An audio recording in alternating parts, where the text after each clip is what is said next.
Bangladesh বিনির্মাণে ICT training অত্যাবশ্যকীয়। M A Mannan, দৈনিক প্রভাতী বাংলাদেশ। বাংলাদেশ প্রত্যেক শিক্ষিত সমাজকে কম্পিউটারের সাথে পরিচয় করাতে মান্দা উপজেলা basic ICT training and resource সেন্টারে শুরু হয়েছে 15 দিনের অষ্টমতম ব্যাচ। উদ্বোধনী অনুষ্ঠানে উপস্থিত ছিলেন প্রধান অতিথি জনাব মোহাম্মদ শাহ আলম শেখ, উপজেলা মাধ্যমিক শিক্ষা অফিসার। আরো উপস্থিত ছিলেন চেয়ারম্যান জনাব শামসুই তাবরিজ, সহকারী প্রোগ্রামার, ইউআইটিআরসি মান্দা নগর ট্রেনার, সহকারী শিক্ষক, মৈনব উচ্চ বিদ্যালয়। বক্তব্যে সহকারী প্রোগ্রামার স্যার বলেন, বর্তমান বিশ্ব তথ্য প্রযুক্তি 21শ শতাব্দীতে প্রবেশ করেছে।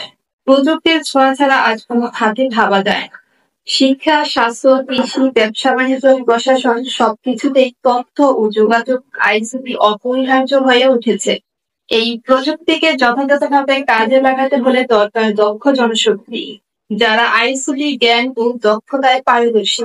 আইসিটি শুধু যোগাযোগের মাধ্যম নয়, এটি একটি শক্তিশালী উন্নয়ন উপকরণ।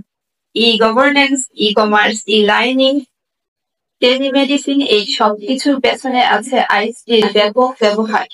কাজেই একজন ব্যক্তি যত বেশি আইসিটি দক্ষ, সে তত বেশি উৎপাদনশীল, কর্মক্ষম ও প্রতিযোগিতামূলক হয়ে উঠবে। এটা কি আমাদের দেশের বানানো?